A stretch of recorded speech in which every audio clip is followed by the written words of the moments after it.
Hi hello friends, welcome back my channel SR tailoring skills. మనం shirt stitching video చూస్తున్నాం కదండి. ఇది part 3 అండి. పార్ట్ 2 కూడా పెట్టాను చూడండి. ఇప్పుడు మనం వచ్చేసి హ్యాండ్స్ ఎలా స్టిచ్చింగ్ వేయాలో చూస్తున్నాం.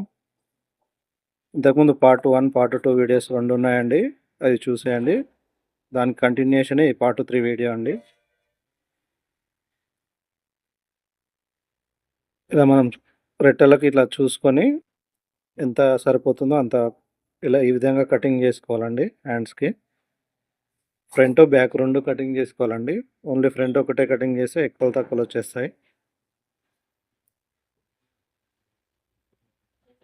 ఈ విధంగా స్మూత్గా కట్ చేసుకున్న తర్వాత మనం ఇప్పుడు హ్యాండ్ స్టిచ్చింగ్ వేస్తున్నాం చూడండి.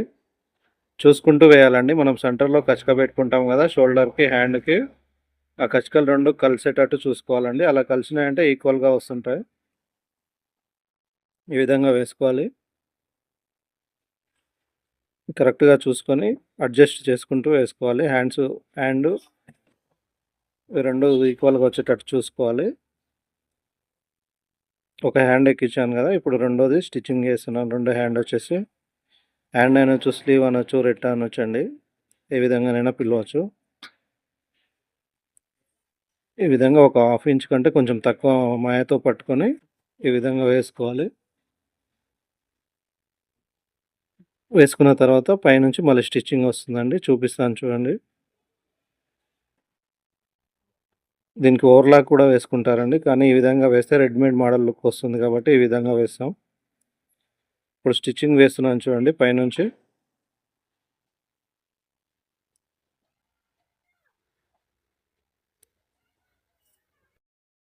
ఈ విధంగా స్టిచ్చింగ్ వేసుకోవాలండి. హ్యాండ్స్ పైన స్టిచ్చింగ్ చేసుకోవాలి. రెడీమేడ్ మోడల్లో 2 సైడ్స్ వేసుకోవాలి. 1 సైడ్ అయిపోయింది కదండి. ఇప్పుడు సెకండ్ సైడ్ వేస్తున్నాను చూడండి.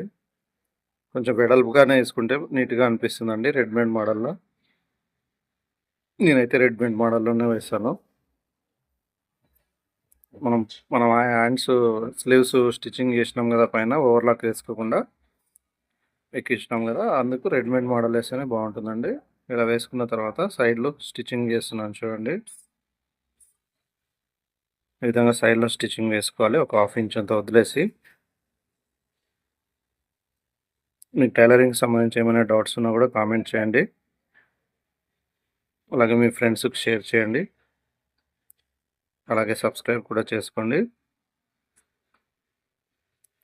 వీడియోని లాస్ట్ వరకు చూస్తే దాంట్లో ట్రిక్స్, టిప్స్ అన్నీ తెలుస్తాయండి. వీడియోని స్కిప్ చేయకుండా లాస్ట్ వరకు చూడండి. ఈ విధంగా వేసాను చూడండి. ఒక సైడ్ వేసాను. ఇప్పుడు రెండవ సైడ్, ఒక సైడ్ కింది నుంచి వేసుకుంటాం కదా, ఒక సైడ్ వచ్చేసి హ్యాండ్ నుంచి వేసుకోవాలి. ఇప్పుడు హ్యాండ్ నుంచి వేస్తున్నాను, రెండవ సైడ్ కాబట్టి. ఇలా హ్యాండ్ నుంచి వేసుకోవాలి. దీన్ని కూడా సేమ్ అండి, హాఫ్ ఇంచ్ అంత వదిలేసుకొని వేసుకోవాలి.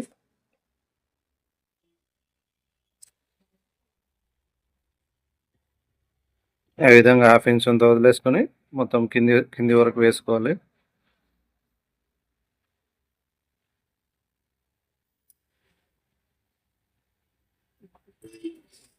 ఈ విధంగా చూసుకుంటూ నీట్గా వేసుకోవాలండి, ఫోల్డ్స్ లేకుండా. మళ్ళీ ఐరన్ చేస్తాం కదండి మనం సైడ్లో, అప్పుడు నీట్గా వస్తుందండి. చూడండి అయిపోయింది కదా. ఇప్పుడు దీన్ని ఏం చేయాలంటే మనం ఓవర్లాక్ చేసుకుంటాం. ఓవర్లాక్ చేసుకున్నానండి. ఇప్పుడు వచ్చేసి కింద యాపిల్ కట్ స్టిచ్చింగ్ చేస్తున్నాను. ఈ యాపిల్ కట్ స్టిచ్చింగ్ చేయడము ఎంత చిన్నగా మడిస్తే అంత నీట్గా వస్తుందండి, అంత స్టైలిష్గా అనిపిస్తుంది. చాలామంది వెడల్పుగా వేసేస్తుంటారు, ఆ విధంగా వేయకుండా నీట్గా చిన్నగా మడుచుకోవాలి. చూడండి ఇట్లా వీడియోలో చూపిస్తున్నాను కదా, ఆ విధంగా వేసుకోవాలి చూడండి. వీడియో చూసి కూడా షర్ట్ కుట్టడం నేర్చుకోవచ్చు అండి, అంత సింపుల్గా చెప్తున్నాను. మీకు అర్థమవుతుందని అనుకుంటున్నాను. ఇంకేమైనా చేంజెస్ చేయాలా కామెంట్ చేసి చెప్పండి. రెండోసారి కూడా మడుస్తున్నాను చూడండి. ఫస్ట్ ఒకసారి వేసుకుంటాను, తర్వాత రెండోసారి కూడా మడుస్తున్నాను. చాలామంది మొత్తం రెండు ఒకటేసారి మడిచి వేస్తుంటారండి, ఆ విధంగా కరెక్ట్గా రాదు. ఇది మీకు అర్థం కావడం కోసం ఈ విధంగా చూపిస్తున్నాను. 2 సైడ్స్ 2 టైమ్స్ మడుస్తున్నాను.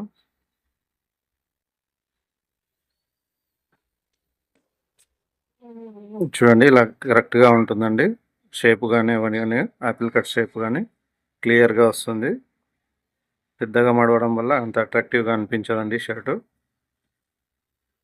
ఇప్పుడు కింద యాపిల్ కట్ కుట్టడం అయిపోయింది కదండీ! ఇప్పుడు మనం వచ్చేసి కాలర్ కప్పులు అటాచ్ చేయాలండి. కాలర్ అటాచ్ చేస్తున్నాను చూడండి. ఇలా రెండు పార్ట్స్‌లు ఈ విధంగా పట్టుకొని చూసుకోవాలండి. సెంటర్ చూసుకొని కచ్చిగా పెట్టేసుకోవాలి. ఎంత తక్కువ ఉందో అంత కొంచెం కట్ చేసుకోవాలి ఫస్ట్. కట్ చేసుకున్న తర్వాత ఈ విధంగా మళ్ళీ పెద్దగా కటింగ్ చేసుకోవాలి. ఇలా మనం కాలర్ తయారు చేసేటప్పుడే కొంచెం వదిలేసుకొని కుడతాం కదా! ఇప్పుడు యూజ్ అవుతుంది. అది ఎలానో చెప్తాను చూడండి. ఆ వదిలేసుకొని కుట్టే దాని లోపల నుంచే మనం స్టిచ్చింగ్ వేస్తామండి. అలా వేయడం వల్ల నీట్‌గా వస్తుంది. చూడండి మనం ఒక లైన్ వేసుకున్నాం కదా! కాలర్ తయారు చేసినప్పుడు ఆ లైన్‌కు లోపలికెళ్ళి స్టిచ్చింగ్ వేసుకుంటున్నాను. సెంటర్‌లో కచ్చిక ఉంది కదండీ! ఆ కచ్చిక కలిసేటట్టు చూసుకోవాలి. అలా అయితేనే కరెక్ట్‌గా వస్తుంది. లేకపోతే కొంచెం ఎక్కువలు తక్కువలు అవుతుంటాయండి. కాలర్ ఎక్కువ కావడం గానీ, మన షర్టు ఎక్కువ కావడం గానీ ఆ విధంగా అవుతుంది. అలా కాకుండా ఉండాలంటే ఫస్ట్ నుంచి కొంచెం చూసుకుంటూ వేసుకోవాలి. కచ్చికలు మొత్తం కలిసేటట్టు చూసుకోవాలి. చూడండి ఇప్పుడు పైనుంచి స్టిచ్చింగ్ వేస్తున్నాను కాలర్‌కి. ఇలా మధ్యలోకెళ్ళేసుకోవడం వల్ల ఫోల్డ్స్ రాకుండా నీట్‌గా ఉంటుందండి. చాలామంది స్టార్టింగ్ నుంచి ఎండింగ్ వరకేస్తారు. ఆ విధంగా వేయడం వల్ల కొంచెం ఎక్కువైనా గూడా ఫోల్డ్ వచ్చేస్తుందండి. చూడండి ఈ విధంగా వేస్తున్నాను. మనం ఇంతకుముందు స్టిచ్చింగ్ వేసినాం గదా! లోపల సైడు ఆ స్టిచ్చింగ్ లోపలికనేసి ఈ విధంగా కుట్టుకోవాలి. చూడండి ఎంత నీట్‌గా వచ్చిందో.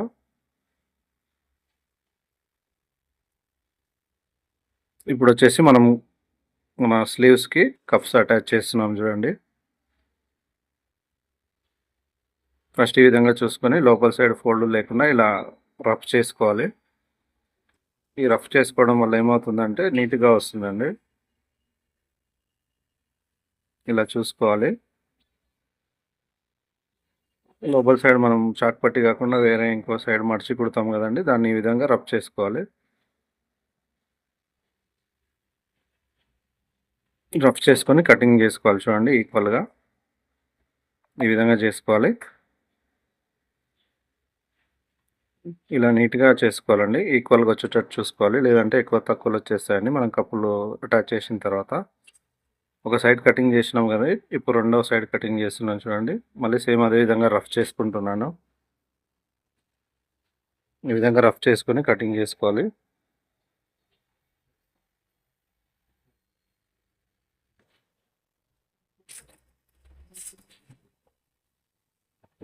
మనం వర్క్ ఎంత నీట్‌గా నేర్చుకుంటే అంత బావుంటుందండి.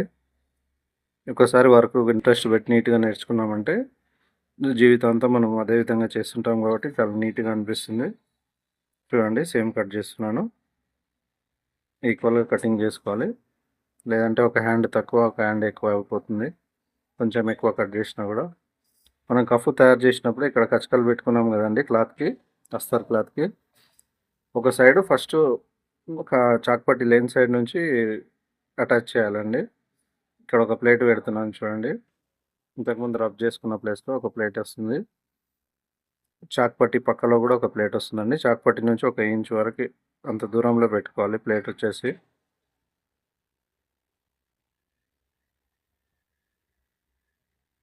చూడండి ఇప్పుడు రెండో కప్పు అటాచ్ చేస్తున్నాను. ఇప్పుడొచ్చేసి చాక్ పట్టి వేసుకోవాలండి ఫస్టు. అలా అయితేనే కరెక్ట్‌గా వస్తుంది. లేకపోతే రెండు ఒకే సైడ్ వచ్చేస్తాయి. ఇప్పుడు ఒక ఇంచు దూరంలో ఒక ప్లేట్ పెడుతున్నాను. ఇప్పుడు ఇక్కడ లాస్ట్‌లో కచక ఉంది కదండీ! మనం రఫ్ చేసుకున్నాం కదా! రఫ్ చేసుకున్న మడతని ఇక్కడ పెట్టేసి ఇక్కడ కూడా ఒక ప్లేట్ వస్తుందండి. ఆ ప్లేట్ పెట్టేసుకోవడమే.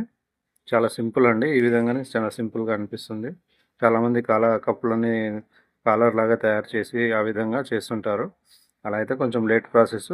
ఎవరి వరకు వాళ్ళదండి. నాకైతే ఈ విధంగానే నచ్చింది. ఇదే విధంగా కంటిన్యూ చేస్తాను. ఇలా స్టిచ్చింగ్ వేసుకోవాలి లోపటి సైడ్‌కెళ్ళి.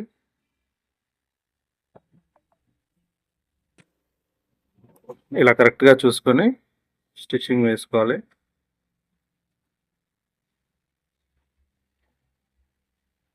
ఈ విధంగా చూసుకోవాలండి.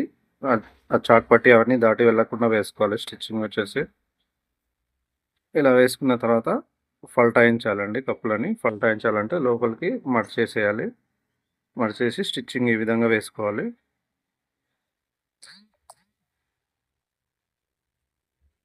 ఈ విధంగా పైనుంచి స్టిచ్చింగ్ వేసుకోవాలి.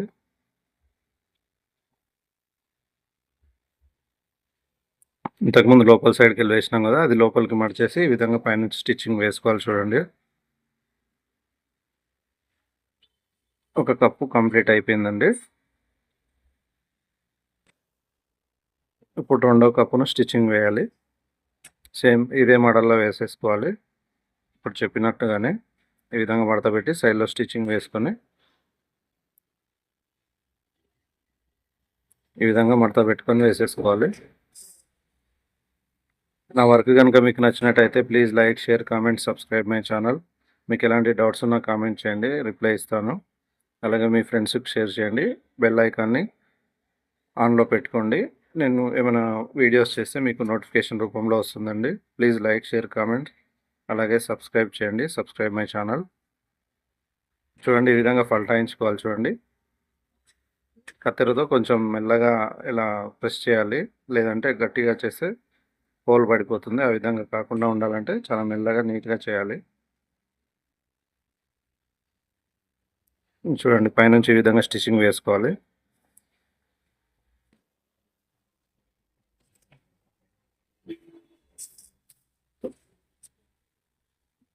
ఇంతటితో కప్పుల స్టిచ్చింగ్ కూడా అయిపోయిందండి. నెక్స్ట్ వచ్చేసి ప్యాకెట్ స్టిచ్చింగ్ ఏ విధంగా వేయాలో చూద్దాం. ఆల్రెడీ ప్యాకెట్ రెడీ చేసి పెట్టుకున్నానండి.